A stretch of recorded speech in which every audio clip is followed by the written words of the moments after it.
Off the Ropes, episode 18.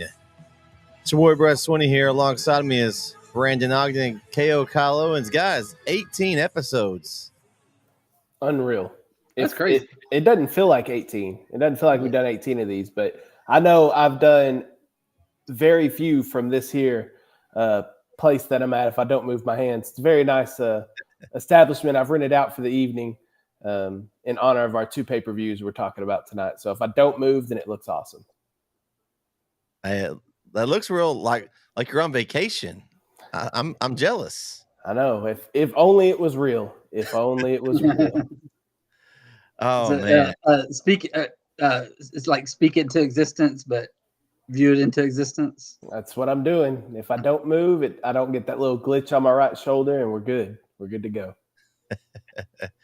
How's it going, guys? It's been a while since we've talked wrestling.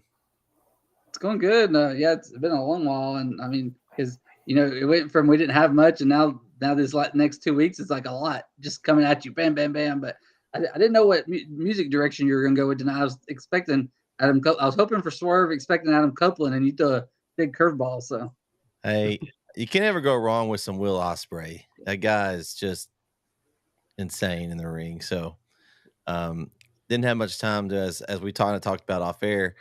Football season is here, and we're all like super busy. But I'm excited to talk a little wrestling with you guys tonight. We'll start with some off topic. Brandon, you got something for us to talk about. Go ahead. Well, I figured tonight's the perfect time because we're talking about both AEW and WWE. And I spend a lot of time on social media, probably too much. And all I ever see is like, there are people like us who can enjoy both, but you just see too many. They're either the AEW all the way or WWE all the way, and they just can't. Like, if one does good, they've got to crap on the other, and vice versa.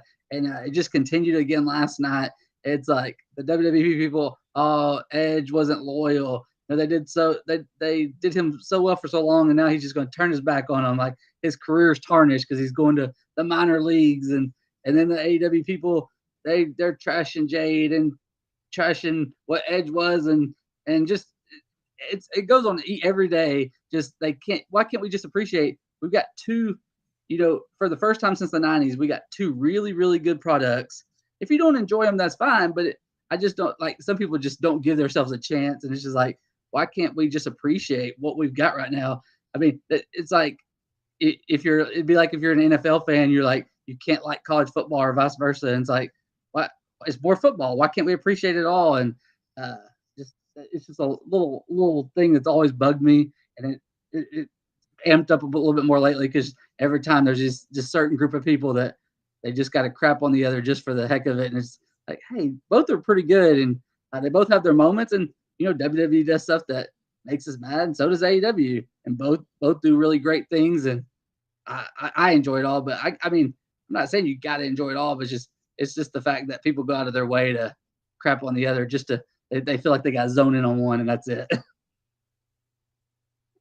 I agree. I think we see it way too much on social media. People complaining about Edge and complaining about Jade. I'm all for it. I mean, think of the different matches we could see in AEW now that Edge can have.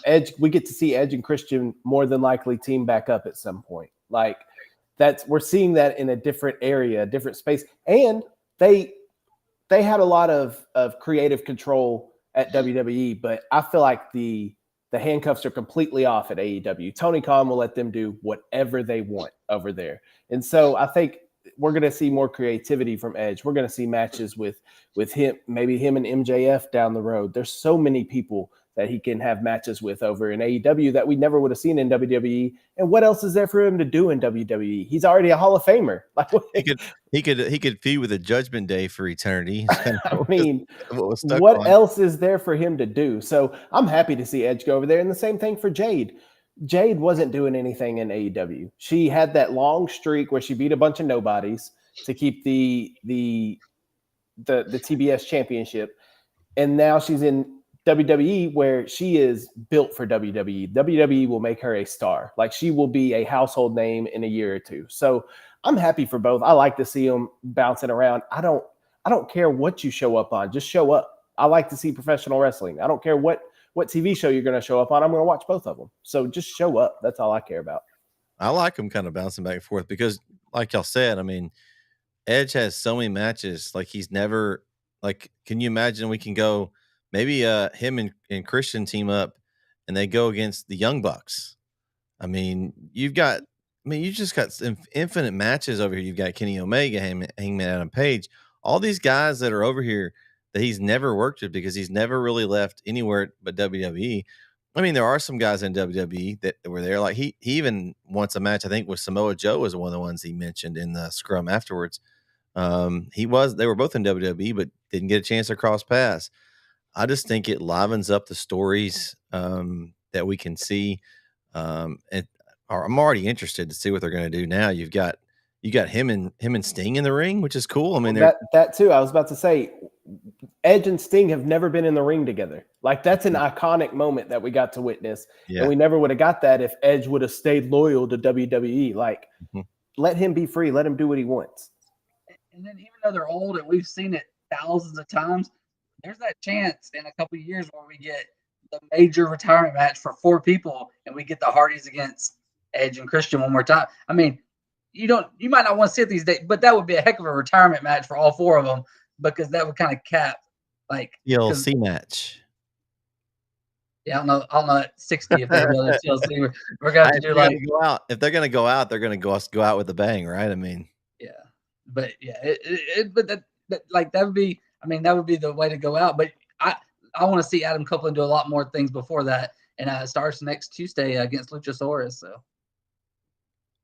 Yeah, I'm excited about that. Okay, something I just kind of thought about as we were talking here. Another topic: the TV deals are coming up, guys. Y'all been kind of paying attention to that. I don't know if I have a little bit, but looks like SmackDown is going to go to USA now, and they're still up in the air where Raw and NXT are going to end up.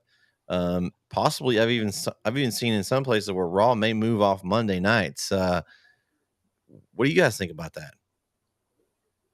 I mean, as long as I can watch it, I don't really care what channel it's on as long as it's accessible. And but Raw and USA is kind of iconic. But the SmackDown and Fox thing, it didn't bother me the way. And then I do like. I know y'all don't watch NXT, and I after we talk about this, I do want to mention something about NXT real quick, and it kind of ties into the TV thing. But so as long as I like them to keep it on a channel, but if they moved it back to Peacock, that'd be fine too. But they'll figure something out, and people are gonna watch it and find it. I don't know about moving. It's Monday, not Raw. Don't move the day because unless you just don't want to compete with Monday Night Football. But just do it in the off season. But keep it on Mondays because it's iconic. So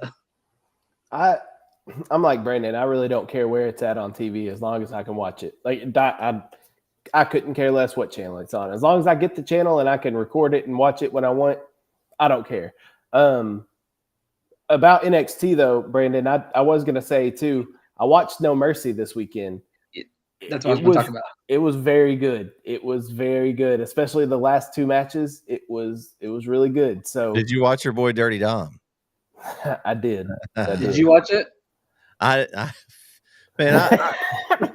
just me and Kyle. I don't know how much Kyle. And we get to talking about the show here in a minute, but I missed the first. The pre-show. I didn't get to see any of it. And then I missed the first couple of matches. When I was going to go back and watch them today, but it was another crazy day. Had a couple things pop up on me, and heck, I was lucky just to get here at 8 o'clock. I'm glad we moved to 8 o'clock because I was struggling getting here. But I always have liked NXT. It's just so hard. I've been trying to juggle all this, and it's like we've got a show every single night now, and it's like I like watching it, but it's just trying hard to get it all in. It's either I don't watch some of them and I can get like the full show of 1 or 2, or I'm end up skipping through something and then I'm missing something on them. So I don't know. It's really hard to try to pick and choose. I mean, there's a lot of good wrestling going on. I think that's a good thing, but trying to make sure you catch what's going on and try to keep up. I think the last 3 or 4 weeks since we've talked, I've struggled to kind of keep up with it, and a lot of times I've had to skip a few weeks and try to watch the next week and catch up to see what's going on. So it's not normally something I'm usually good at keeping up, but I think this month of September has really got me. But yeah, I'm excited about where everything's going. I'm excited about the Edge thing. I'm intrigued by what they're doing with the like they've kind of split the bloodline off. You've got Jey Uso on his own path. You've got Jimmy on his own path. I'm kind of intrigued on what they're going to do with that. There's a lot of good things going on right now. Well, and Brad, I'm the same way. Like I actually just finished watching SmackDown from 2 weeks ago. I'm 2 weeks behind on SmackDown. I haven't watched last week's Raw. I haven't watched any WWE from last week.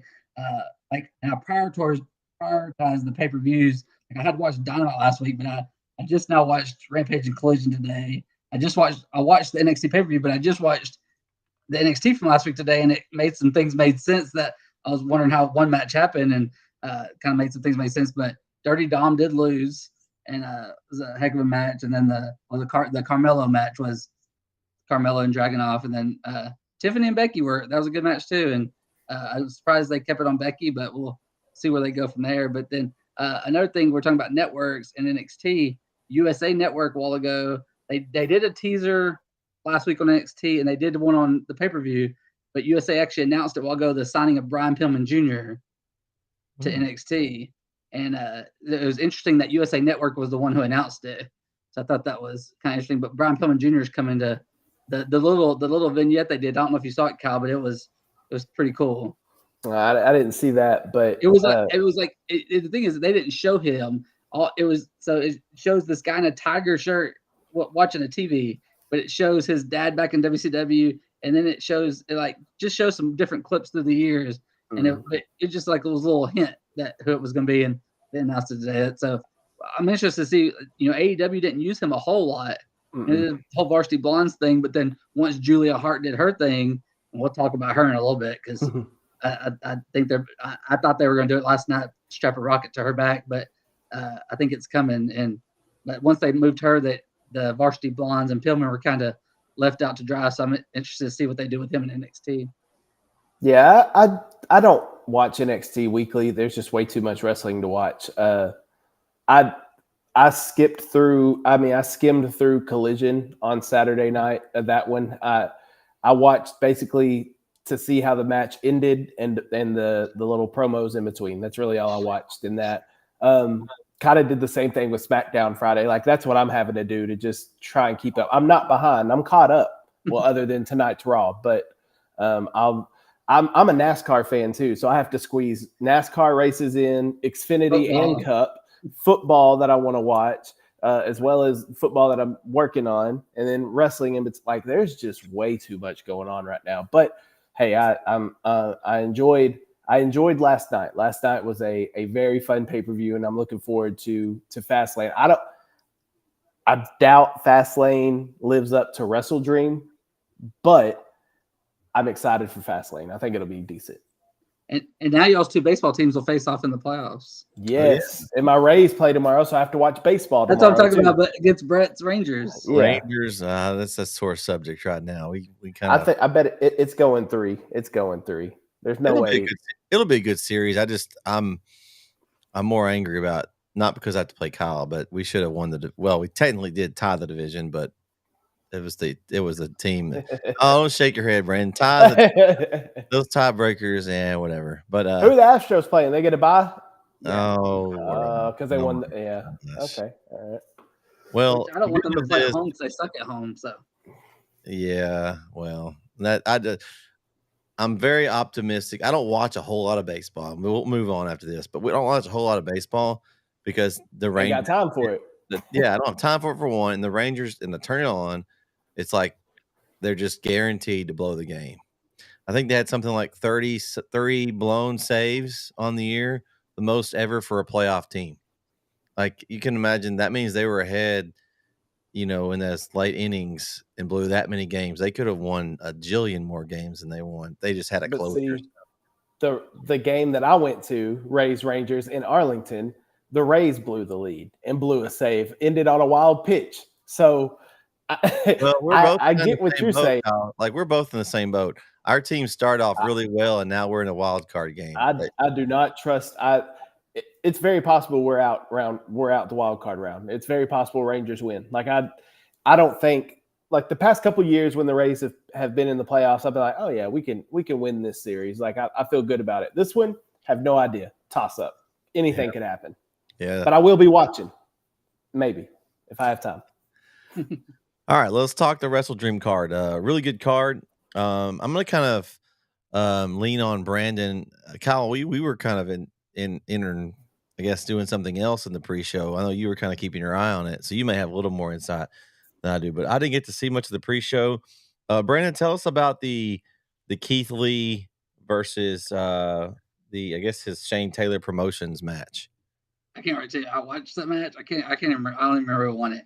I think Keith Lee's team won the match. That's what I thought. The pre-show, I was just the only thing that I watched the whole thing. The only thing that stuck out was the whole Josh Barnett Claudio post-match thing. Claudio won. And just that was a pretty good match.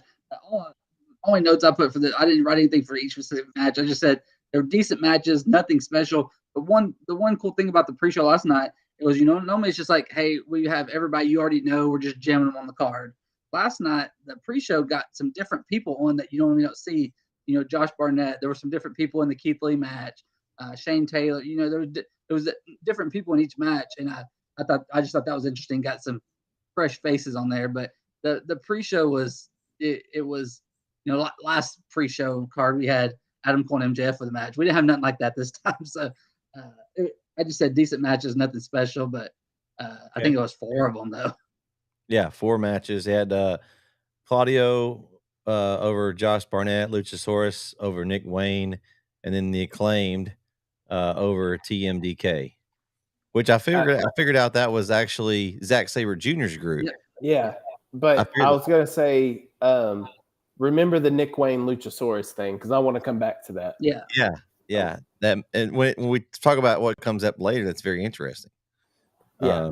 All right. Kinda so nonsensical, actually. You got anything you got anything you want to add to the pre-show, Kyle? No, let's just keep it rolling. It was a pre-show that was a pre-show. Okay, so match 1, I actually didn't get to see. I think I picked up on match 2. I didn't realize the MJF let off the card. I kept waiting for that match and didn't realize it went on match 1. I guess that's a new thing for him. He's going to lead off the show and get out of there after he does his match. Maybe he's going to be like a Brock Lesnar where he just comes on the show and leaves. MJF over the Righteous. Tell me about this match. I didn't get to see this one, guys, so I'm gonna lean on you here. I had MJF winning, but what went on here? Yeah, I thought it was good. I mean, for handicap matches, never know what to expect, and I was wrong only because I was expecting some funny business, and because the way they ended Dynamite there night, so I still we'll see it eventually. But I feel like how they ended Dynamite there night has something to do with MJF and Adam Cole, and we'll see where they go with that. But I was expecting some funny business from either Roderick Strong or Mike Bennett. So, I was expecting some funny business. That's got to be the Kingdom, right, that attacked, you would think, right? The Kingdom, Roderick Strong, maybe? And it could be, but I also think it could be Roderick Strong, Kyle O'Reilly, Bobby Fish. And the person with the MJF mask man, Adam Cole. Well, the masked person looked like a woman. So it could be a Britt Baker. It was a Britt Baker body build, but it could be a Britt Baker, Marina Shafir type. But the masked person did not look. If you watch it multiple times, it looks like a female, but it's hard to tell. But it could be it's someone related to Adam Cole or Adam Cole. I like that kind of stuff because we don't see that a whole lot. The mystery group attacks. I kind of back. We used to have when they had the Nexus thing, and you had some of those. Who was it? I don't know if you guys watch Impact when they had the Aces and yeah. I like that group when you didn't know who was going to be in the group. I like that because now I'm intrigued. I was looking for something to come out during the pay-per-view on that, and nothing really happened. But that's why I thought MJF was going to lose somehow. I thought Mike Bennett or Matt Taven or somebody was going to cost him or Roger Strong, and I just thought okay, because they're eventually going to break up. I feel like they'll lose the titles before they break up, but I don't know, but MJF, he went through all the hits. He did a sportsmanship thing. He did a kangaroo kick. He said he was going to body slam the big dude, and he body slammed him. He MJF's awesome, and he found a way to win. So Yeah, I was halfway paying attention to the match because we were busy, but I was, from what I saw, it was very MJF babyface esque. Like it was very sports entertainment, which I enjoy. I enjoyed it. He made it awesome. Yeah, also with the body slam, he said he was going to shove the dreadheaded dude up big guy's backside, and he did that during the match, and then he hit them both with a kangaroo kick. So I picked MJF to win. I just didn't see. I don't see him lose. I don't see him like, even if it was going to be like some nefarious means or something. Like I just didn't see him losing on a pay-per-view. So it's going to be interesting what they do with those ROH titles. Here's my question: nobody really cares about ROH. It's pretty much a dead brand. So those titles basically mean nothing. So Adam Cole is allegedly injured. So they don't really need to defend those titles until Adam Cole comes back. So is he injured though? Allegedly injured. That's what I'm saying. So, but my point remains the same. Like the ROH titles mean nothing. So they don't really need to be defended. And you can kind of keep that. And that's a way to keep the group together until Adam Cole's healthy to then do the split. I could see him pulling that he's not really injured. He's faking it. And then like they're going to defend the titles. Then the masked guys come out. Then he pulls off the cast and he's that fifth guy and they take out MJF and that's how we get back to the MJF Adam Cole rematch for the title at some point. Yeah, I mean that's definitely possible, but the match was what it was. It was MJF. I enjoyed it. I wish it would have meant more, but I mean, you can't help an injury. So yeah. All right.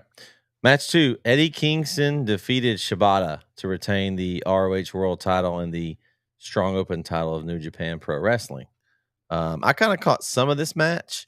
From what I saw, it was okay match. I didn't think it was anything special. I like Eddie Kingston. I like his matches are very physical, but I didn't really see enough to get a real grasp on the back and forth on this one. Brandon, you and Kyle have any thoughts on this one? I didn't put much on it. Decent early match. It was kind of how AEW cards have been typically been lately. Outside of that start slow and then really pick up, and that's kind of they just keep building up, and they're not they put MJF early, but other than that, they're not putting too much early. They're not trying to hit you right out of the gate. They build up to the end and then they just blow you out of the water at the end, and that's kind of how this was just like a decent slow build. So I just thought it was weird. We talk about AEW's got so many dang titles, and I was counted today because they're doing a special title show next week called Title Tuesday. They're doing Dynamite on Tuesday next week, probably because of hockey or something on Wednesday. Baseball probably on TBS. Yeah. So they're doing Title Tuesday next week, and they've got 21 titles. So we'll see what. God. In this match, there were 3, but Shibata didn't defend his, but Eddie defended both of his. But Shibata couldn't defend his because his title has different rules attached to it. And, is that the pure? Is he at the pure title? Yeah, and so like there's limited rope breaks and stuff like that on all the rules. But yeah. I saw, again, we were still in the show when this was happening, so I was halfway in it. Caught the end of it really, but it was a hard hitting match. I mean, it's what you expected. I think the only reason this made the card was Tony Khan was doing a favor for Eddie Kingston. This is a match that Eddie Kingston had wanted for a long time. I have no problem with Eddie Kingston being on the card. I love Eddie Kingston. I think he's great. But yeah, I'm with you too, Brandon. This card, it started slow. Even though MJF opened the show, it wasn't a great match. It was entertaining, but it wasn't a great match. Same thing with the Eddie Kingston.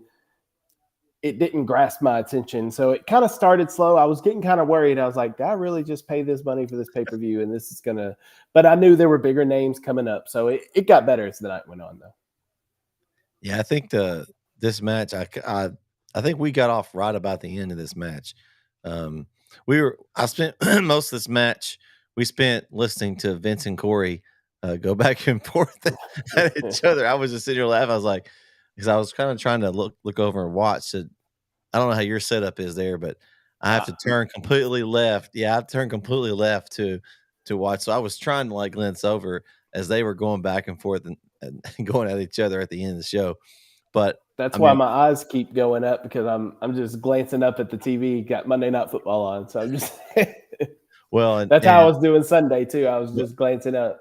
that match was probably better than the game on tonight, though. So you probably, From what I saw, yes, absolutely. Geno Smith got injured in the Seahawks game, so. oh, okay. Well, I think it was a solid match. Again, I think my opinion on the titles, I like having a lot of titles, not this many though. I think some of the ones that kind of overlap, like the pure title, for instance, that's different.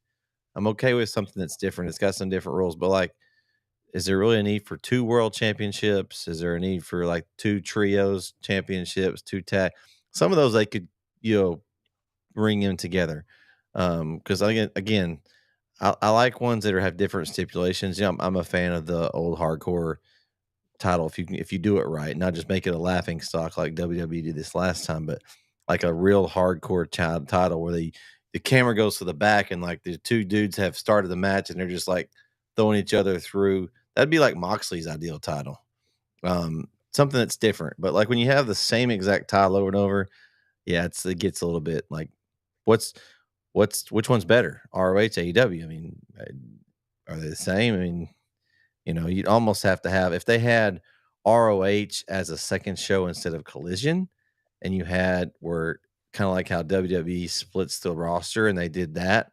Okay, maybe you need some title belts if you have them split like that. But right now they're just floating all over the place. And of course, then you throw in New Japan Pro Wrestling's titles in. They bring them in, and there's even more titles. So it's like everybody has a title. Y'all all need a title belt. I have a title belt. Let's all have a title belt. We're all champions, right? I mean, that's the way it is these days, right?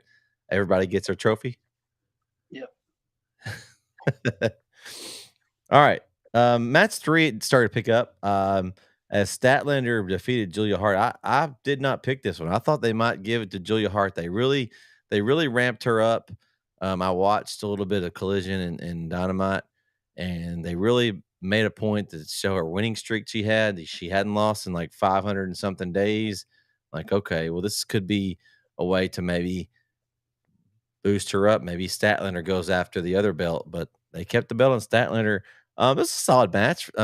My main problem with this card, guys, and I don't know if y'all noticed it, but you had one women's match, and there was 14 matches, and only one women's match made the card. Like, to me, I mean, they've got some good women to work, and for only one match to be a women's, and it's only like 9 or 10-minute match. That was a little disappointing. I think they really, I mean, you just lost Jade Cargill. You got to start building up this women's division, or you're going to keep losing people.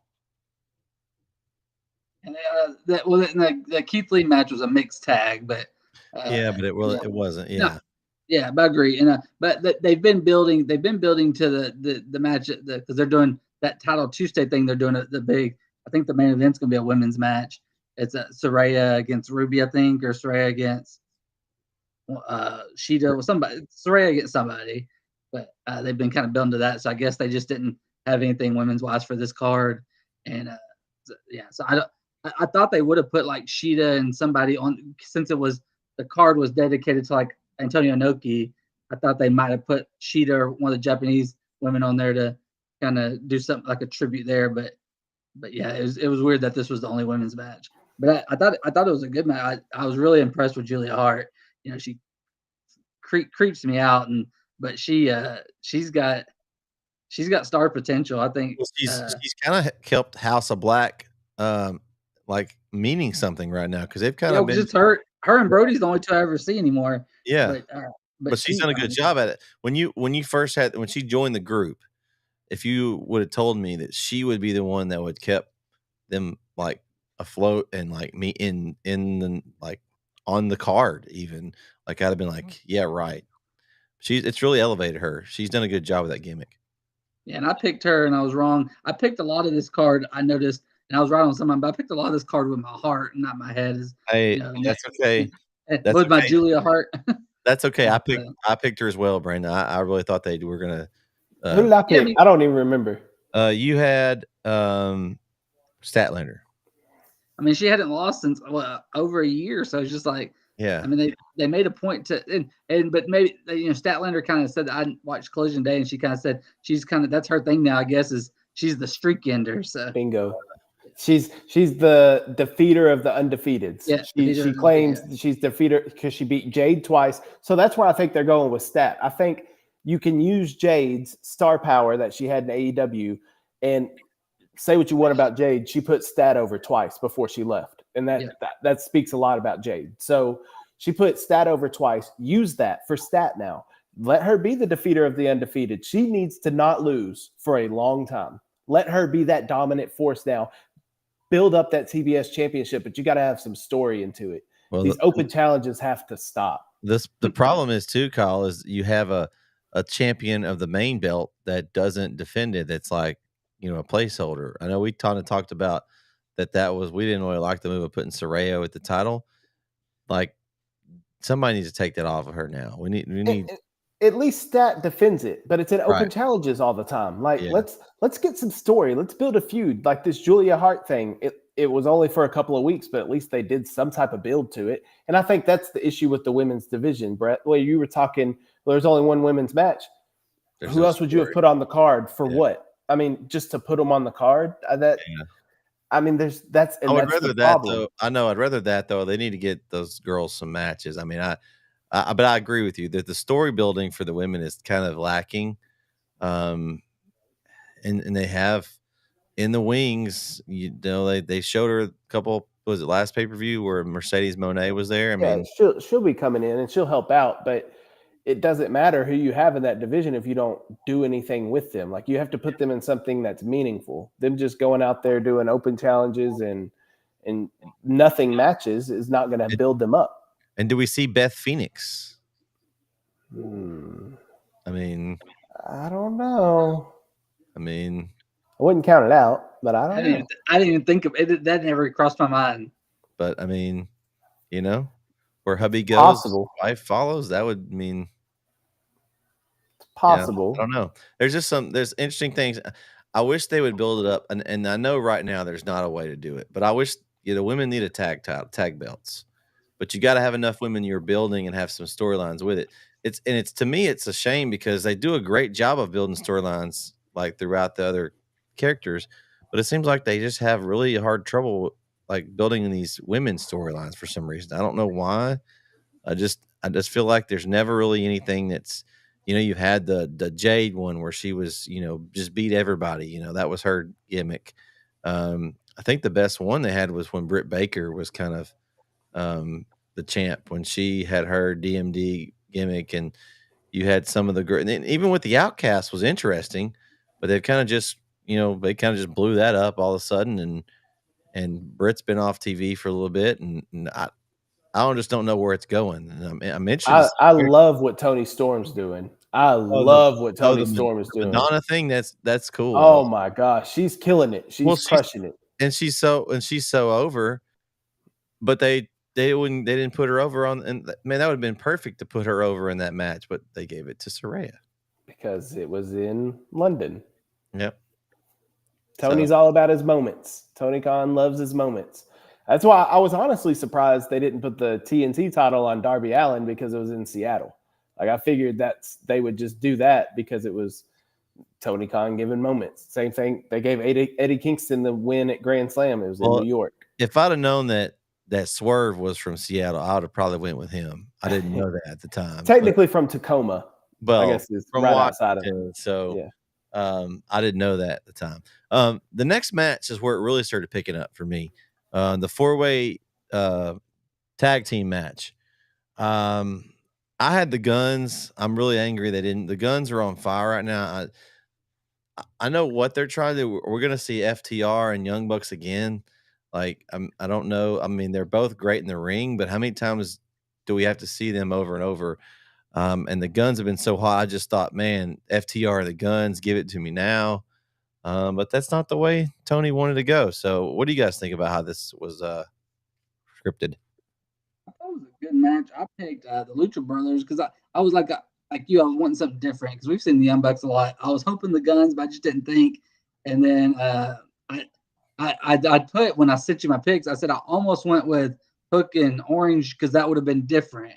But even though they're not even really a tag team, I don't like, they just kind of got thrown in here. But I thought this was a good match, but I was, when this match was announced, I'm expecting banger, like 4.5 stars. Like I'm expecting just like a match of the year type candidate, and it was far from that. Like I enjoyed the match because you had 4 great teams there, 8 great wrestlers, but I was expecting a lot more from this match. And then I think Ray Phoenix got hurt again as well. I think I yeah, heard that. So that they probably hurt some of the spots they had planned, I'm sure. and he's one of the 21 champions. So yeah. I mean, I enjoyed the match. It was fun. It was entertaining. You're not going to have a bad match with all these men in the ring. Like that, it was. I'm like you, Brett. I picked the Guns. I think they took the titles off the Guns way too soon when they took them off of them. I would like to see them get a little run with it. Well, they're even hotter now than they were then. I know. That's what I'm saying. But like, and I'm again like you, FTR Young Bucks. Yes, it's going to be a great match. We know that, but what are we doing here? And when is this going to happen? And we're going to have to wait till Full Gear to see this. That's like a month and a half away. We're going to have to build this up for a month. What more build can you do with FTR and Young Bucks? It just says future title opportunity. It doesn't say when. But Full Gear is in LA, so I would assume back to the moments that you would want to give the Bucks the titles in LA. But I don't know. It was a fun match. It was entertaining. It did its job. I just don't understand the decision on having the Young Bucks win, but we'll be entertained with the FTR Young Bucks match whenever it happens. And it's because that's the only way they can give them another shot at the titles, I guess, because they earned it, right? Sure. I guess. Match 5, Swerve Strickland over Hangman Adam Page. This was a really good match, guys. I enjoyed this one very much. Again, I didn't know Swerve was from the area, or I would have picked him. I had Adam Page. You got to do your research, Brett. You got to do your research on these wrestlers. I didn't have time, Mr. Owens. I run this thing called NetSN, and it takes up a lot of time. I don't see why. I don't know either, but it sure does. And Sundays, most of the days, is my get things ready for the weekday. And I was looking through the match, and I haven't been caught up on my wrestling, so that really probably hurt me. I probably would have known that Swerve it was going to be in hometown if I'd had been watching and caught up. He talked about it in some of his promos. You would have, but that's okay. It's all right. Hey, nobody's keeping tabs. Yeah, except y'all. It's okay. I couldn't top our last show that we had when I had 17 out of 18. It's got to even itself out eventually. Yeah. So, it got me this week. So that's okay. It was a really good match, though. I enjoyed it, even though my man didn't get the W. I really like what Swerve, like, since he's joined the Mogul Embassy. It's been good for him. Like it's been like, I don't like the Prince. He's annoying, but I mean, he's a character. I know. But again, their little group, I liked what they've got going with it. It's they've done a good job with that, and it's made Swerve relevant. I don't know why we haven't seen Keith Lee and Swerve yet. I don't understand. Like, are they just just act like they weren't ever tag team partners and they broke up? And I keep waiting for that. But either way, I enjoyed this match very much. You talked about picking Swerve. Well, not every Seattle person won. We'll get to that later. But because there was one that lost, and we'll get to that later. But for the most part, they got the hometown people over. Even technically 2, because Nick Wayne's from Seattle too, right? Yeah. Right. So technically 2 of them lost. That's true. So Seattle was only 2-2. Did he really lose though, Kyle? We'll get to that. But man, Brett. So originally when Prince and Anna came, I was like, I'm gonna hate this guy. I thought he was gonna be like Sanjay Dutt Part 2, and I was gonna not like him. And then he started doing the Swerve when I drive dance, and he's so over right now. Like, he is over. Swerve is over. Not just in Seattle, it's everywhere. Like I was talking to Diggs about at Grand Slam. He said the biggest pop of the night was for Prince Nana. He said it was just that guy is just over, and Swerve too. And you talked about Swerve and Keith Lee. Once MJF gets done with Adam Cole, we gotta get Swerve and MJF. We got to get Swerve in some title pictures, and I love what Swerve's doing right now. It was a really big win with Hangman last night. It was a great match. He did the moonsault, and then the dead eye on the stairs was just brutal. We saw worse stair. I was about to say, but that wasn't even the worst. Yeah. We saw worse later in the Oof. night, but that was brutal.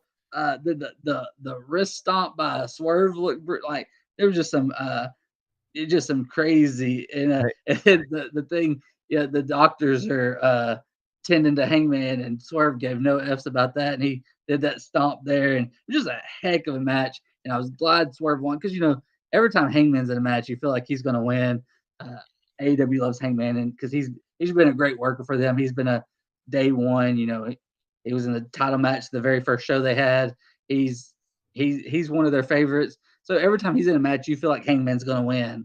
And so I was really glad to see what they did with Swerve, whether it be his hometown or not. I like where they're going with Swerve, and I was upset when WWE got rid of him, and he didn't hang around like the rest of his group, and now they got kicked out again. But he went to AEW, and he's Dollar is a free agent.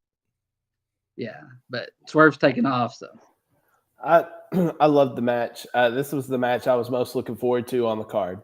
I think they did an excellent job of building it up, and it made sense. Swerve wants the opportunities that Hangman's been given, and whether he's earned them or been given them, whatever, Swerve wants those opportunities. And I love that storyline, and I think he earned it. I think he's earned it. I think Swerve needs to be in a title discussion.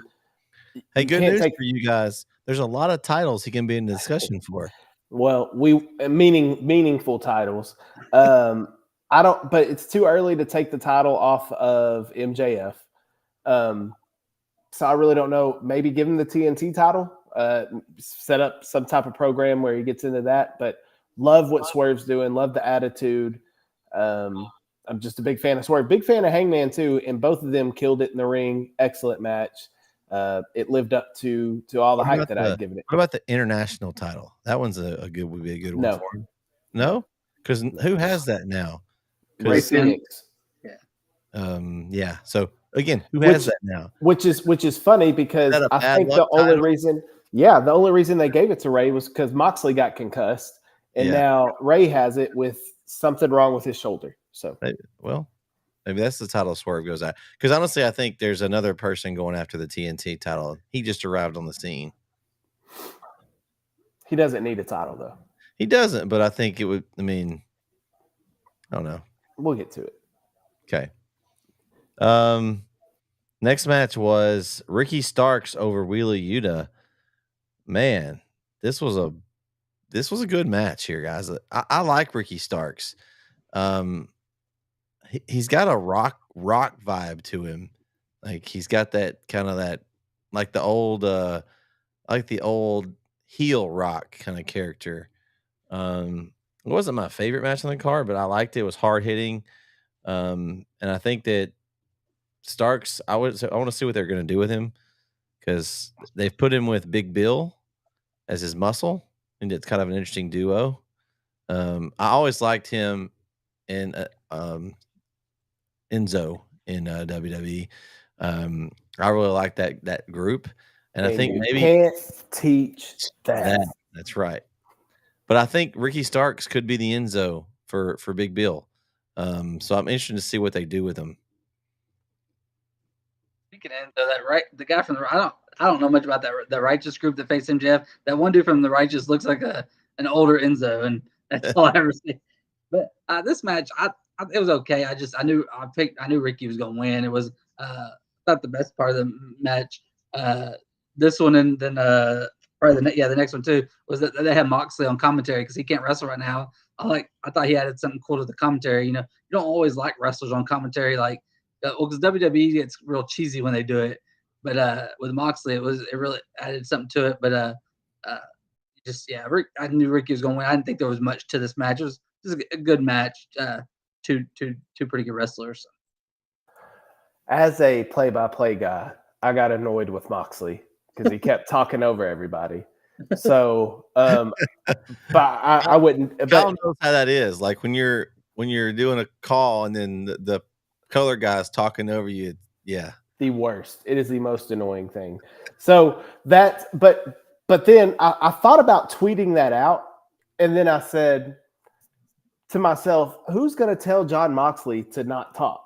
You know what I mean? Like, who's going to be the guy to tell him that? So Moxley has free reign, but for me, I did enjoy what he added. I just thought he was talking too much at some points, and where he could have just been quiet, let Excalibur or Taz or somebody else call it, and then him add it to it. I just didn't like him talking over everybody. But as far as the match goes, it was, I think it could have been saved for a Dynamite. It didn't feel like a pay-per-view match to me.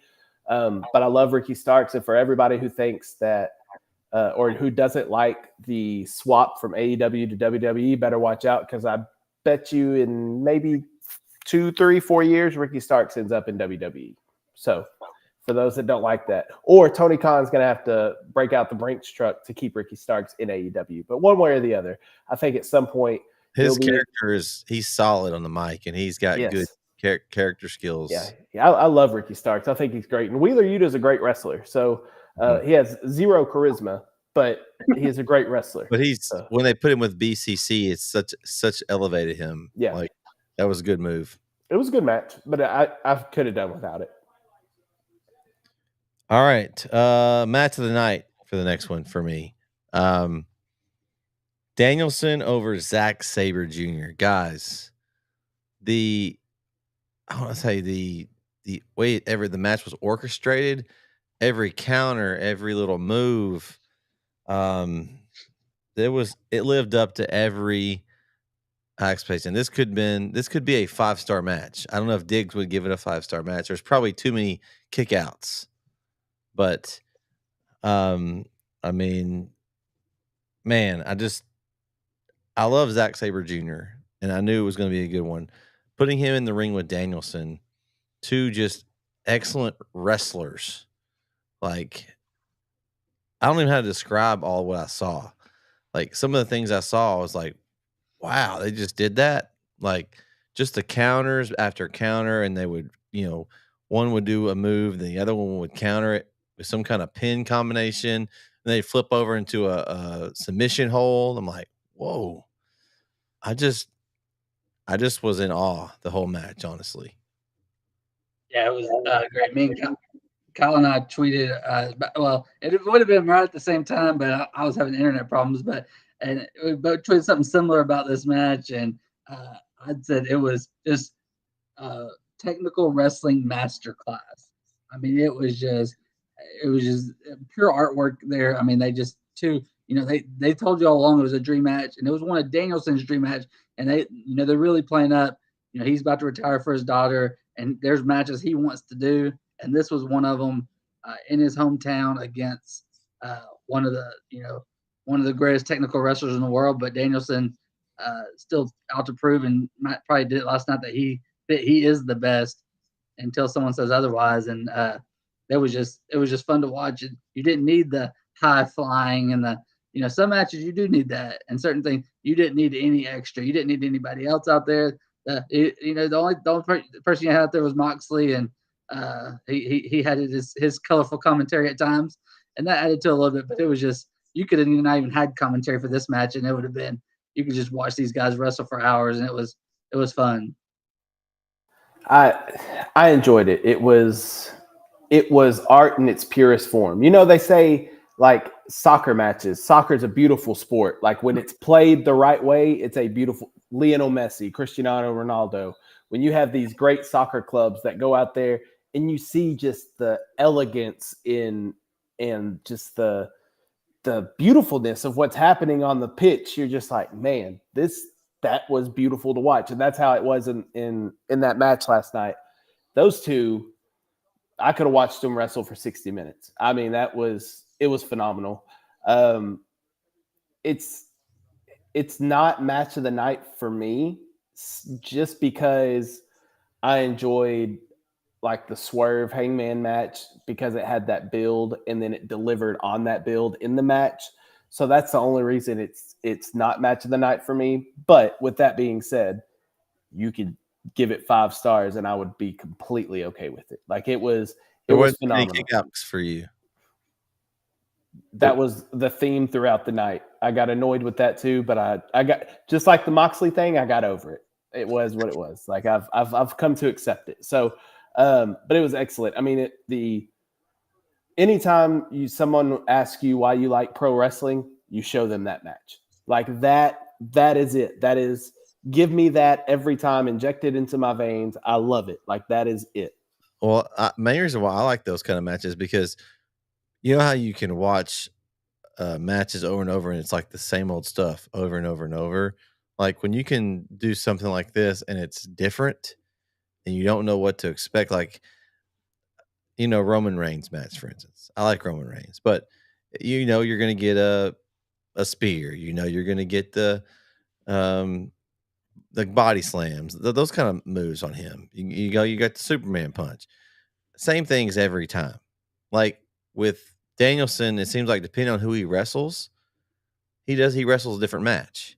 And when you put him with someone like Zack Sabre Jr., I mean, it was just I didn't know what to expect. And so that to me makes me more intrigued, because a lot of times you can tell when the match is going to be. I didn't really know it was going to be over. I didn't know how they're going to end it. Like, because they can do so many different moves. Could do a submission move. I thought it was interesting, and I don't know if this is going to lead to another match, but the handshake at the end. You know, Danielson stuck his hand out. Zack Sabre Jr. didn't do it. He left the ring. So maybe another match or two in the works. Maybe, I don't know. I don't know about that. I think it's just Zack Sabre Jr. playing up his prick type character of not wanting to. No matter how he respects Danielson, but he's not going to show him that. Jeremy, did you see the message? Jeremy is tuned in. He says the lighting was too bad to be a 5-star. It's question marks. The lighting was too bad. Oh my gosh. Hold on. Let's throw that up there. You know, Jeremy Hubbard. I mean, it was, to your point, it was, you never knew when it was going to end. And I think it's kind of the Steph Curry effect, as where you look at somebody like LeBron or Shaq. Normal people aren't built that way. Like you won the genetic lottery when you're built like that. Like you got it. But that type of technical, Steph Curry is a normal human being, normal size. So technical wrestling is something that somebody like me or you could perfect and become a great wrestler. Whereas Luchasaurus, for example, is just brute strength. Like he is, yes, he's talented too, but you get what I'm saying. Like this, I think there's a realism to what Danielson and Sabre Jr. did last night, to where that's something that people can relate with. Like, oh yeah, I can actually see myself doing that, as opposed to doing these moonsaults and all types of other stuff. That's the match. That's the match we need. It's Coach Jeremy Hubbard versus Matt Diggs in a wrestling match. A technical wrestling match. Yeah. Oh, he's listening to us on the road. He's like the Claudio match is the match of the night for him. Interesting. That's an interesting choice. So, but yeah, I think to me, the match itself, that was the match of the night. It wasn't the moment of the night, obviously, but it was the match of the night. And you see why this could have been the main event, but you see why later why it wasn't. So, I always thought it was going to be the main event, and then when they announced what the other was going to be, and then you like start putting 2 and 2 together. But one thing I noticed, Aubrey, she did a lot of matches last night. She did this one, and then Danielson raised her hand, and I didn't realize Aubrey was from Seattle.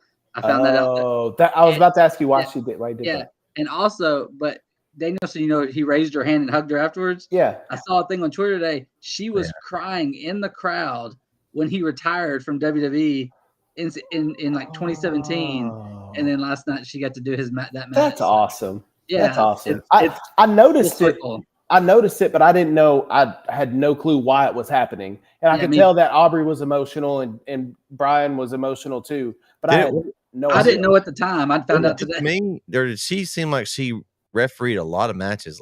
She That's what I was in saying. a ton. But then I saw she was from Seattle, so it made sense. But she did a lot of matches last night. Like I felt like every match she was in, it was like every time I turned around, she was in every match. Well, I know I saw Bryce Remsburg a couple times. I still thought it was funny. Bryce Remsburg, there was one match, he had the gloves on before it even started because someone was, it might have been Darby, was bleeding before the match even started. But Well, somebody has to take up the Moxley role. yeah. Okay. Match 8. The Don Callis family over Jericho and the Golden Elite. I really like this match, guys. Saw some good stuff in this match. I had the Don Callis family just because they're going to keep dragging this thing out, and Jericho's just joined the fray, so they're not going to. They want to continue this out a little longer. I thought it was cool to have Omega and Jericho on the same team. They've been at each other since the very beginning of AEW, and they kind of talked about that. And the whole thing with Sammy joining the Don Callis family, and that was surprising to me. I didn't see that coming. They really did a really good job of kind of planning that out. But overall, I'm excited to see where this is going to go, and who they gonna. Did y'all notice the ring picture? How they had Callis, like it was almost like the Last Supper picture, and they had Callis's face, and they had. I'm interested to see what other faces they're going to add to the Don Callis family here. Yeah, I don't know where they're going with that, but I thought it was a good match. I picked this and I expected Sammy to get the pin and he did. I just figured how this story's gone. I was like, this is gonna be a Sammy win, and because this is his time, not technically on his own, and but away from Jericho. First time since he's been in AEW that him and Jericho aren't together, even though he's still in a group. But this is his first time to kind of shine on his own, and but the other takeaway is every time I watch Ospreay and Takeshita, I love them more each time. Ospreay especially, but Takeshita, he's special. Like the first couple times I saw him wrestle, I was like, I don't like just because the way they were using him at the time. But since he's been with Don Callis, it's been awesome. And I'm a lot of times these stories you just want them to end. This one can keep going because they've added so many layers to it. You can keep going for a while. Did you guys see the kayfabe picture on Twitter of Kenny Omega was the one doing that recording? I heard it was AI generated. Oh, did you? Okay. I have no idea. It wouldn't surprise me. I mean, these people are friends outside of the outside of the ring. Like I just thought it was funny that somebody would spot them and record them doing it. I really enjoyed this match. I love Takeshita. I love Ospreay. That's why I told you, Brett, when I made the pick, I said I'm picking the Callis family. I love Will Ospreay. Like I'm choosing with Will Ospreay. Kyle, you don't have to lie to us. You know you love Don Callis. Come on. I cannot stand the entrance music for this team. I don't understand why they can't get him some better interest. Is it just to annoy people? Is his interest music so terrible? I'm sure to be a troll, to be a heel. I did like that. I did like after the pin we got to hear Sammy Guevara. Yeah, yeah, exactly. I love the match. So Takeshita, one thing he needs to work on is his release German suplexes. He keeps dropping people on the top of their head, and that is going to end very badly one day. Yeah, that was a nasty one. Both of them. Omega landed hard, and then Ibushi landed the worst. I thought Ibushi was done for. Like I thought he wasn't coming back in. So I as much as I love Takeshita, he needs to work on that a little bit. But overall, hard hitting match. Takeshita's strikes seem so vicious. Goodness gracious, it was a hard hitting match. It was fun to watch, and I think we are not done with this 6 people intertwining. I think this will continue probably all the way until Full Gear if I was a betting man, or Well, whatever major Dynamite show they have coming up. They kind of talked about, I don't know if it was on the show or on a previous episode of Dynamite or Collision, but how Kenny Omega was 0-4 against Don Callis at all time, like when against Don Callis on another team. He hasn't won since Don Callis left him. And Mhm. that's kind of the story they're building. He hadn't, but in all seriousness, Kenny's putting a lot of people over in this time by taking these L's, because he could lose the rest of the year. He's still Kenny Omega. Like he's still got that Kenny by God Omega. Yeah. So, but yeah, it's interesting the storyline they're building with. So, but my question is, who does he beat in the Don Callis family to get that win? Is he going to get his win back over Ospreay? He's going to get a win back over Takeshita? Like, who does he beat? Maybe he has to climb the ladder. Maybe he goes one at a time after him. I don't know. It'll be interesting. But I'm excited to see where they go with it.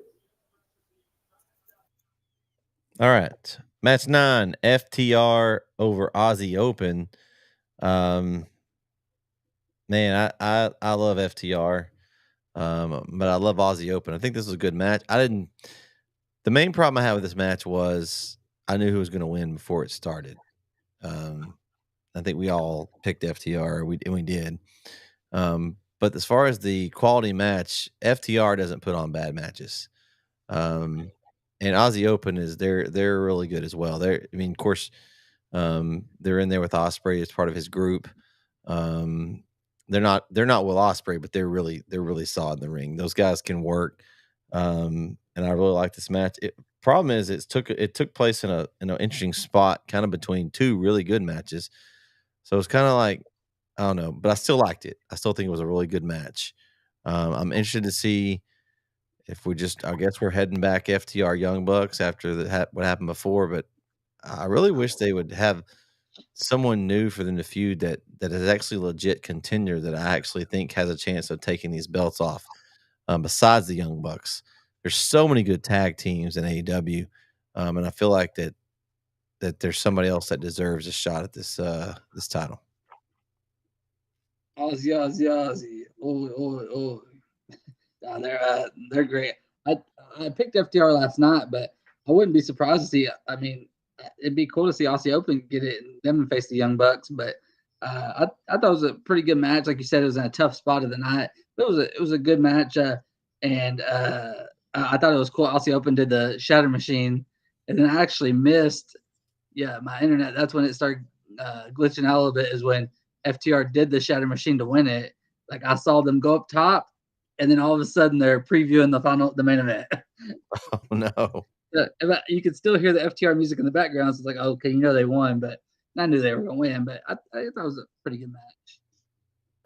I was on call this weekend at work, and right about the time this match started to pick up steam for me is when I got a phone call. So I missed the rest of this match. So I really have no opinion on it. I know FTR won. I'm sure it was a fine match. It was a solid match. Let's talk about the main event, guys. Christian Cage defeats Darby Allin, but that's not really what we probably end up talking about here. Is the aftermath. I've kind of figured that we'd have outside interference. It is a Christian match. Did not think that Nick Wayne would turn on Darby Allin and hit him with the belt and lead to the win for Christian Cage. Guys, I kind of had flashbacks when they started pulling the ring apron off and making and taking the padding and stuff off. I don't know if you guys watch NXT back when Gargano and Ciampa had those classic matches. They had a match where that happened. And I don't know, some of those hits, I mean, I don't care how careful you are. If you land on lumber, that hurts. The step spots in this match, oh my gosh. I thought Darby's arm broke on one because he caught it with his arm and then he was holding it. I was like, oh my goodness, I think his arm just got broken there. there was some interesting spots. I don't know how long Darby Allin is going to be a professional wrestler, but he may be one of those, and I don't mean to sound gruesome. He may be one of those just that dies in the ring.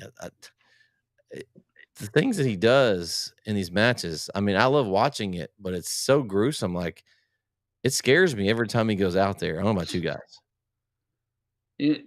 I didn't know who Darby Allin was like until watching AEW, but like I remember watching early Dark Side of the. Oh no, it wasn't. Was it? There was Dark Side of the Ring, and there was another show that used to come on like that same channel, and Darby Allin was on there, but I didn't know who he was. But they would show him do these crazy spots on there, and then I saw him in AEW. I was like, oh, that's that guy from that would do all that crazy stuff, and then he comes to AEW, does it too. So I mean, he's all over the place. This match I thought was that was a really good match. I know when it was announced as the main event, I know Kyle's not a big on Christian in the year 2023. Time out. No. Brett's the one that doesn't like that. I'm a fan of Christian. Okay, my bad. Well, my bad. I missed that. I will say now though that they fixed it at least. At least he is actually the champion now. So it's not as big a deal. Like that was what bothered me about the Christian. That's what it was. Okay, I remember now. Because I knew me and Diggs were both on the same Christian side, but it's Brett that wasn't. But so yeah, when he was announced as the main event, I know you probably were a little uneasy there, but I thought it was a really good match. I thought just that, and they told a great story during the match because the one thing I didn't like that the commentary kept bringing up. So like Christian said he was going to win it by wrestling, and there wasn't much just pure wrestling. It was, hey, we're gonna, which a Darby Allin match isn't going to be like that, and it was pure just the finish. Was this a no DQ match? No. So that's one thing that bothers me about this match. But the stairs never count as DQ. But it should. Yeah, but I've never understood that. Can you pull the padding up off the ring and that's legal? That's not a weapon. And the ref technically didn't see him do it because he was tending to Darby. Oh, so they just happened to turn around and the ring was all pulled up and it just did it on its own. You can't punish somebody if you don't see them do it. You know what I mean? And this match also, they've been doing this in wrestling a lot lately. Is getting family members involved. As I watched last week's NXT today, they did that the other day. They had the Chad Gable's family in WWE a couple weeks ago, and then in this one, Nick Wayne's mom. You saw her early in the night. Christian mentions her every week, and in this match, they really kept going back to her. Christian thought he was going to get a little something there, and then she threw his drink her, and so that, and also the way she reacted at the end, Nick Wayne not only turned on Darby Allin, but it looked like he turned on his mom because she wasn't happy. So, but and he's still young enough where he may get grounded. So, oh no. Listen, after seeing Nick Wayne's mom, I don't blame Christian for the way he's been talking. Anyway, Buddy did well for himself. Buddy did well. Congratulations, Buddy. I enjoyed the match. I thought it was great. Fantastic main event.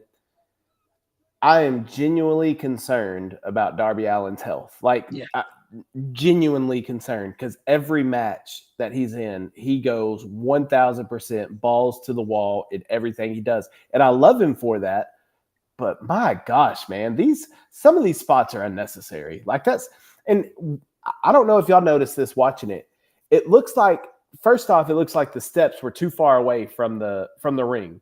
And Christian, the first time, I think he noticed that. He noticed they were too far and he hesitated and then just dropped him on the apron or on the floor, which I was like, oh, okay. He noticed that was not going to work out. Thank God he didn't throw him on the stairs. Then I guess Darby got in his ear and said, what are you doing? Throw me through those stairs.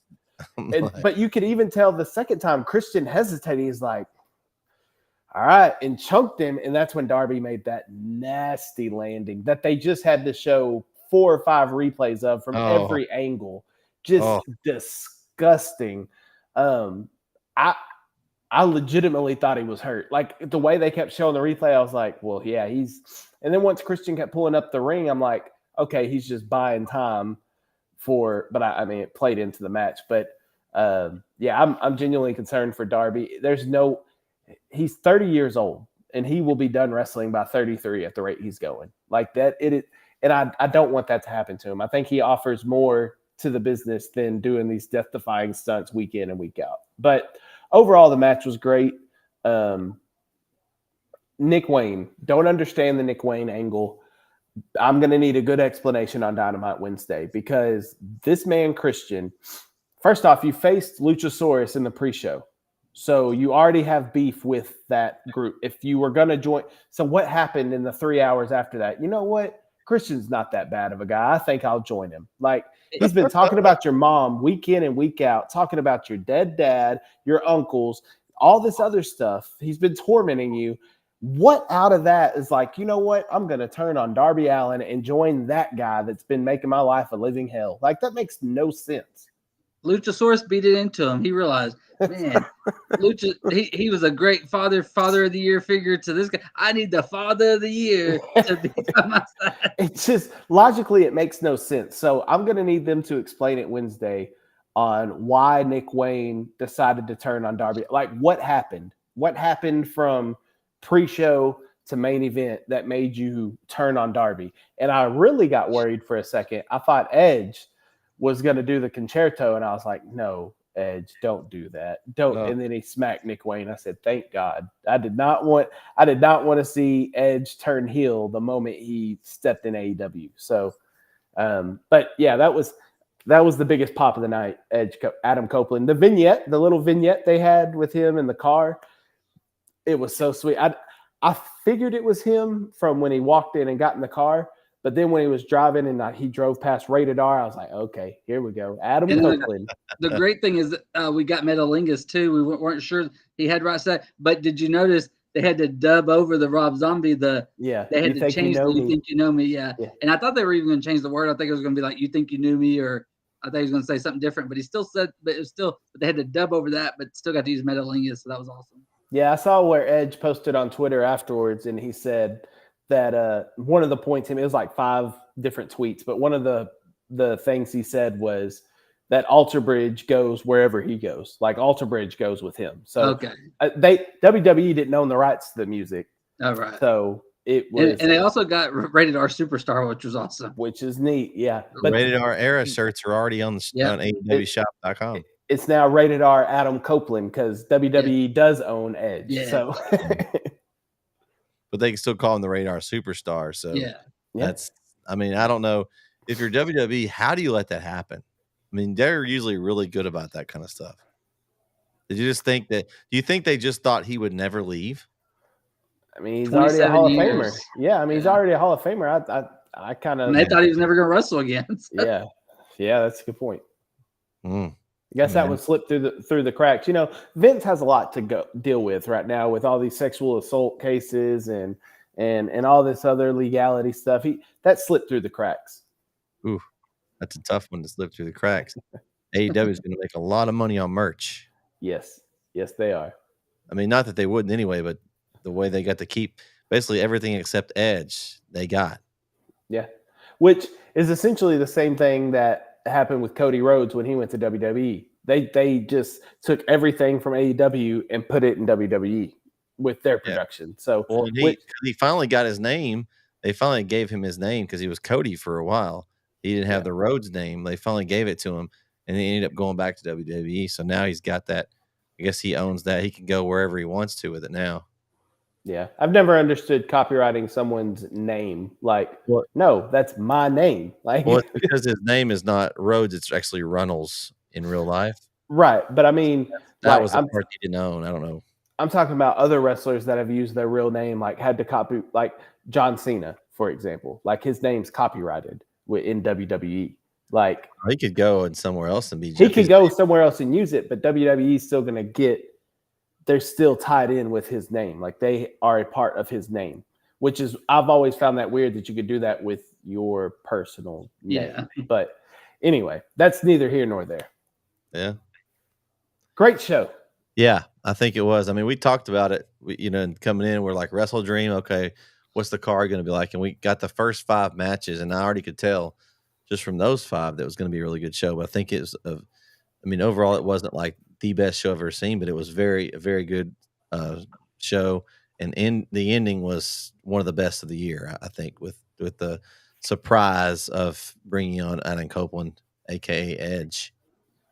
And even though there was a lot of matches, this wasn't in like a normal AEW where it was like super long. Like it was done before 11. Yeah. Like it was. I was. You think you said the card and you're like, oh, this is gonna go all night. And but it was a very efficient show, and you were tuned in the whole time. Once it had you there, you didn't want to leave. So I was very pleased with the pace of the show. I think it was paced well. I'm like you, Brandon. When I saw the car, I was like, golly, man, I got to be up for work. I got to be at work at 6 o'clock Monday morning. This thing cannot go till midnight. Like, I don't need this happening. But it was very well paced. I don't think any of the matches overstayed their welcome. Like, I don't think any of the matches were too short either. Like, it was Tony Khan does this every pay-per-view, though. He puts on banger pay-per-views. That's what he does. His episodic television series may not be the greatest, but his pay-per-views are going to hit every time. So not surprised that it was another good one, and I'm looking forward to Full Gear in November and see what kind of stories we got going on then. Well, I saw multiple people mention that they thought this was AEW's second best pay-per-view outside of All Out 2021. I thought that was interesting. I think the pay-per-view, and this was the first pay-per-view, AEW pay-per-view that I watched, and it's been the standard, and it was a good one to start on, I realized, because a lot of people hold it as theirs. AEW's Revolution 2022. Phenomenal. I mean, it was outstanding. From top to bottom, it was amazing. I haven't had a card that made me feel that way after a show. Now, granted, it could have been because that was the first AEW pay-per-view that I watched, but to me, that is my top pay-per-view is Revolution 2022. Well, they've announced that they're going to have one in December. They haven't announced the name or anything for it yet. But I think it's going to be like around Christmas or New Year's Eve time. In New York is the rumor. So we'll see what they end up doing with that. But that'll be after Full Gear. He may even have knowing Tony Khan, he'll have it somewhere near downtown in Times Square, right as the ball drops. Like the show goes up to midnight. So when the ball drops, the show ends. Knowing Tony Khan. Yeah, we'll see, I guess. All right. That's Wrestledream, a very good first episode or first pay-per-view for Wrestledream. Fastlane time, guys. I've got, and you can correct me if I'm wrong, I've got 5 matches right now on the card for Fastlane. Is that what you guys have? I saw 4, so I'm interested to see what the 5th one is. Okay. So Kyle's like, no, I don't know. No, I have no idea what's on the card at all. So I'm gonna surprise you then. Okay. Oh, yes. I saw Kyle's face, and I knew something happened in the football game. I just saw the alert. I was like, Daniel Jones must have did something bad. And like 98 yards. Okay. That 98-yard pick 6. I saw Kyle's face. I was like, something just happened. So this is Kyle's favorite match. He's looking forward to his man Shinsuke Nakamura and Seth freaking Rollins again for another rematch. Your favorite word in WWE, Kyle. Last man standing match for the World Heavyweight Championship. I don't know. I like what they're doing with Nakamura, but do we want to replay this match again? I know it's a last man standing match, but I'm curious of where they're going with this. Honestly, I think that Seth needs a break. He's probably injured, but I don't know if this is who it goes over on. So I'm going to stick with Seth Rollins on this one. I'm going to go Seth. Is this where we think we finally get a Senior Money in the Bank cash in? Because they haven't teased that a lot lately. Maybe this is time to surprise us. Senior Money in the Bank has a match on this pay-per-view as well. That doesn't matter. It technically doesn't, but I don't know. Could be. I don't know. I think he's going to keep it a while though. They've got that purple briefcase. I see him keeping it maybe for a little bit longer. Yeah, I think Seth wins this match. But I expect last man standing up. It should be a pretty good one. I'm sure they'll take into effect Seth Rollins' back, because his back has been injured again. He'll focus on it. Kyle, what are you thinking about this match? I wish we wouldn't had. I wish we didn't just see it a month ago. I think it'll be a good match. Somehow I knew your reaction, Kyle. I knew what you were going to say on this. I do think it'll be a good match, though. I am looking forward to the match. The story is going to be Seth's back, and that's what it was last match. And I thought it was a decent match last time. At least it's a different type of match. It is, and it makes sense because of the story that they're telling with the back. So I don't see them taking the title off of Seth, though. I don't see, not for Shinsuke. And no disrespect to Shinsuke, but by the way, shout out Rick Boogs. Nakamura. No, I don't see him taking the title off Seth, so I'm picking Seth to win it, but it should be a decent match. I just wish we wouldn't have just seen this literally a month ago. Yeah, I think if we hadn't seen it a month ago, we would have been a different story. And I haven't seen the update. I don't know when this happened, but John Cena now has a partner to go up against Jimmy Uso and Solo Sikoa. L.A. Knight. Yeah. Jimmy. Man, there's no way they have. I mean, how many matches in a row has John Cena lost? I don't think he's won a match since quite a few. I know it's just a singles match streak. I know he talked about he had won a match in like 3, 4, 5 years or something. I was about to say because he won. I want to say it was the last SmackDown of last year when he had a tag match with somebody. I don't remember who it was, but I know it was at Madison Square Garden, and he had like his only match of 2022 was at the final SmackDown of the year, so he could appear every year. Yeah. I know he won that tag match, but yeah, singles wise, I couldn't tell you. But this is a tag match, and his partner is L.A. Knight. Yeah. I'm going to tell. I can't not go for Cena and LA Knight. So I'm going with them, even though I'm not sure that's the way it's going to go. But I can't go against that's like my old favorite wrestler and my new one that I'm really like to see it on TV. So I'm going with Cena and LA Knight. I'm gonna go with Cena and LA Knight too, but they're doing some stuff with Jimmy and Solo, so we'll see. But I'm gonna go Cena and LA Knight. Yeah, I'm taking Cena and LA Knight. LA Knight's piping hot right now. There's no way you let him take a loss at this moment.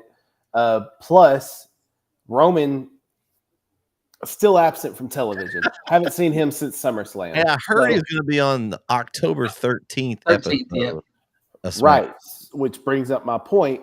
Jimmy and Solo lose because when Roman comes back, he's going to be one pissed off tribal chief. The way Jimmy's been acting, and then if they lose to Cena and LA Knight at a pay-per-view. Jimmy's not the new tribal chief. That's what he's acting. Jimmy's going to be in for a rude awakening when he gets back. I feel like. Speaking of that, though, tell me you guys love the new music, though. Jimmy's music. Oh, it's like I like his and Jay's. They're both different, but I like both of them. Yeah. I think I like Jimmy's better than Jay's. Jay's is easier to sing. Jimmy's has a better beat. Jimmy's is better than Jay's is easier to sing. Jay's is basically the Usos beat. It's the Uso. It's their normal thing. Jimmy changed his up completely. I love it. Awesome. Yeah, I do like that. I thought it was funny though the other night when I watched. I don't know if it was this last Friday night. I think I watched the beginning of it and finished it. But they came out and it was, usually it's Roman Reigns. They all come out to they came out to Jimmy's music. It was just interesting coming out. And it's like, well, he's kind of acting like he's Roman Reigns now.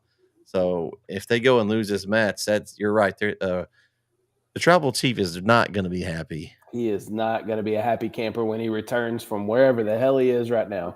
Who knows? He's on the phone. Constantly with Paul Heyman. And that's another thing. Roman's not going to like the way Jimmy's been acting towards Paul Heyman. Just completely disregarding Paul, snatching microphones from his hand. Roman loves Paul. I don't care what anybody says. Him and Paul Heyman are tight. So it's gonna be interesting when Roman finally comes back to work. Yeah. Match 3, triple threat match for the WWE Women's Championship. Io Sky versus Asuka versus Charlotte Flair. Mm. Yeah, I don't know. Charlotte Flair seems to always be in these matches. Um, I don't know why I thought we were gonna get Io versus Asuka, and we kind of did the other night. I think I was watching one of the shows they had. They were supposed to be fighting. They had a title match. The SmackDown I just watched was like 2 weeks ago. They had Okay, a title match, that's where it was from. Is that the but it one wasn't where even the main Bailey event. came out and was interfering, and then Charlotte was at the Yep. desk and she came over? Okay. Yeah.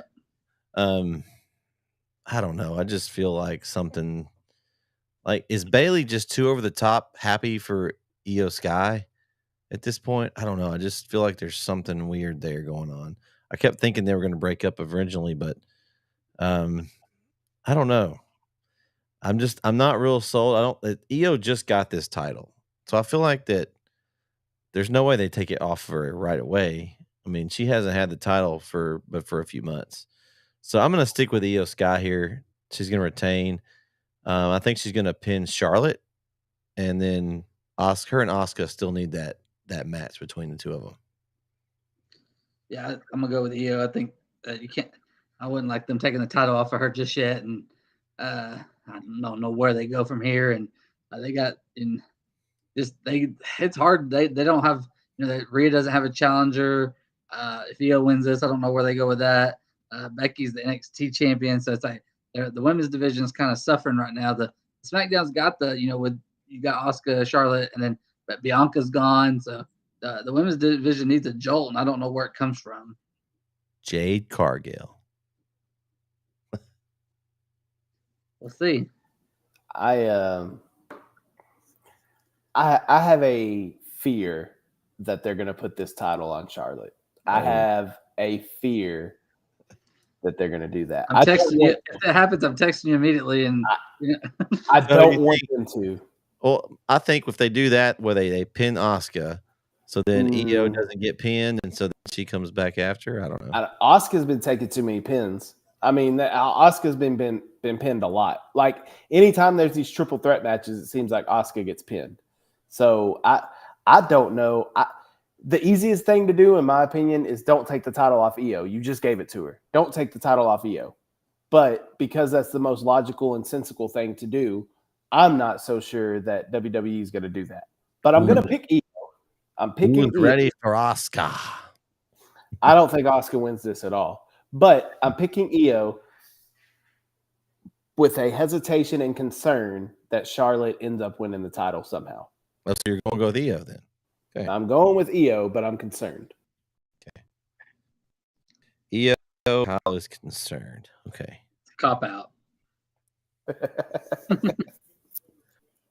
Okay. So we got a 6-man tag match. The LWO versus the, I guess, Hurt Profits. What do you want to call them? Bobby Lashley and the Street Profits. So I can't wait to see what this 5th match is, because these are the 4 matches I've seen, and so I can't wait to see what this 5th match is. Yeah. So I don't know. Logic tells me nothing that the LWO has done makes me think they can beat Lashley and the Street Profits. So I'm going with the Hurt Profits in this one. Is Mysterio fighting, or is it Santos and Mysterio, Escobar, and either Wild or Del Toro? With Selena Vega. Don't forget Selena Vega. Well, yeah, not that it matters, but Bobby and the Street Profits are going to win this one. They've done well with them so far, but they haven't. I'm tired of seeing them with the LWO. Let's get them to bigger things, and I do like Bobby with the glasses, and I like the suited up. I like the new gear, and instead of solo cups, we got money flying when they come out. But whatever you call them, the Street Profits and Bobby will win this one. This will be not a very good match. I have a prediction here. Is it a prediction or a spoiler? A spoiler. Could be a spoiler. But it's a prediction. Okay. I don't think, because how are they going to do a 6-man? Because you're leaving one. The tag team is LWO. So If it's Santos, Cruz del Toro, and the Joaquin Phoenix, that's Legado del Fantasma. So that's the 3. But if you're doing LWO, you're leaving one of those out. So who do you pick? So I say, after the actions that happened this past Friday night, I believe, all my shows are running together. Dragon Lee is coming up to the main roster this week, and he is going to join Santos and Ray, and it'll be Santos, Ray, and Dragon Lee LWO versus the Hurt Profits. Doesn't matter. Hurt Profits are still winning, but I'm saying Dragon Lee is showing up. All right. Interesting theory. I like that. That sounds like a CM theory.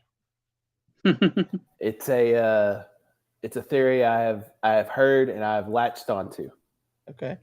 I like that. All right. And that 5th match, Brandon. I know you're I'm worried.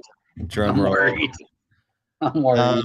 The undisputed WWE Tag Team Championship match. The Judgment Day versus Cody Rhodes and Jey Uso. I haven't seen this, but okay. May have happened this evening while we're on here. Come about. I mean, I don't think the Judgment Day. I think it's a good match. Why would you put Cody Rhodes and Jey? Really? I mean, I guess Cody Rhodes is the one that's helped Jey Uso out. I could see somebody coming out and doesn't like Jey Uso and screwing up this match for them. I think the Judgment Day retain here. Yeah, I think Judgment Day wins.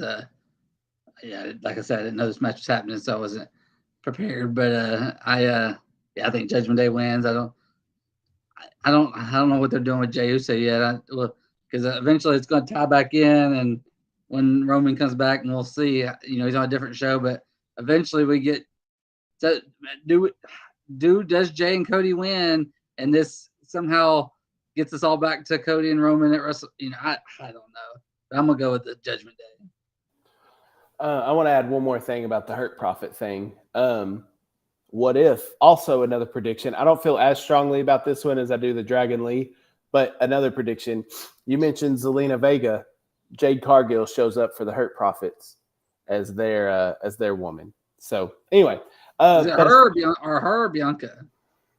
I think it'd be Jade right now, just because she's still far away. I don't think you're turning Bianca heel right now. I think you could bring Jade in as a heel. I don't think Bianca needs to do a heel turn at the moment. Are the like they're heels? Street Profits and Bobby Hill, are they? They Bobby's a heel, but are the Street Profits a heel? Like, it's hard to tell. They attacked LWO, Ray and Santos after who are baby faces. They are, but I still think Joaquin and the other dudes are heels. So they're cool heels. They're cool, right?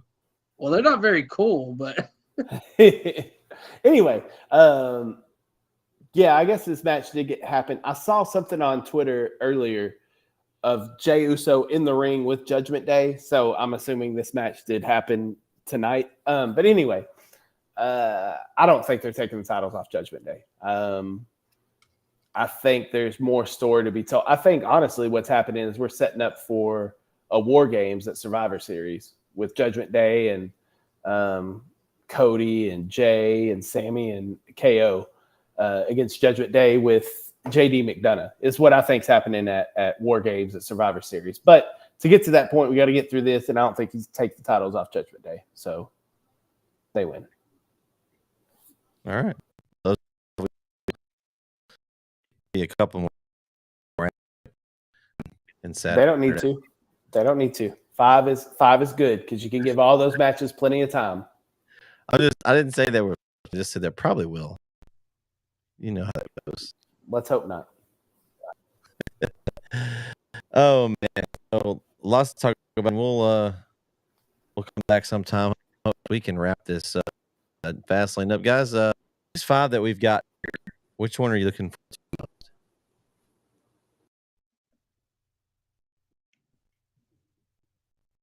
Can I say none? Yeah, that's how I'm looking at it again. I'm looking forward to think I'll be match. Seen a lot, so I even this stuff is, sometimes I just see.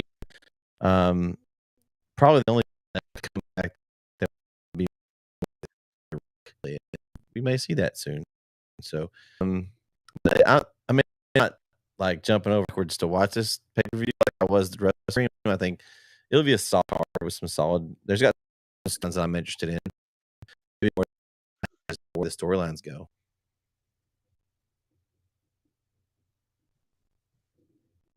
Yeah, there's some good matches on here. There's just not one that really sticks out to me. Like there's not one that, like, going back to AEW, I was looking forward to Swerve and Hangman. Like I wanted to see that match other than any other match.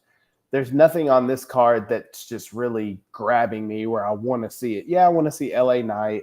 I want to see what the Street Profits do with Bobby Lashley. There's a couple of things I'm interested in seeing, but nothing that just stands out. I do think there's going to be some type of debut or return that's going to pop the crowd for Fastlane 2. I just don't know what it is, but I think something's going to happen.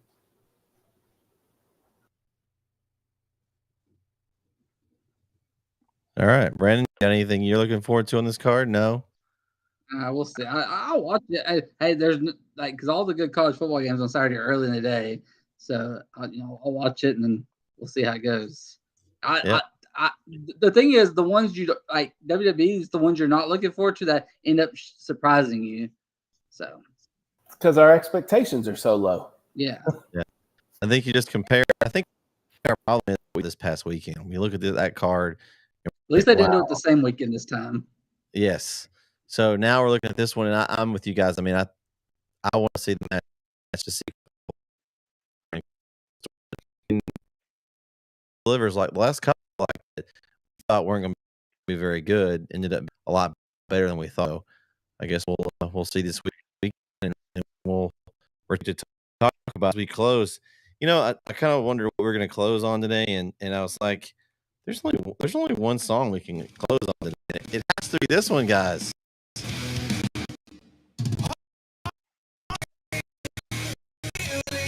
Thank you, everyone, for tuning in to episode 18 of Robes and previewed Fastlane.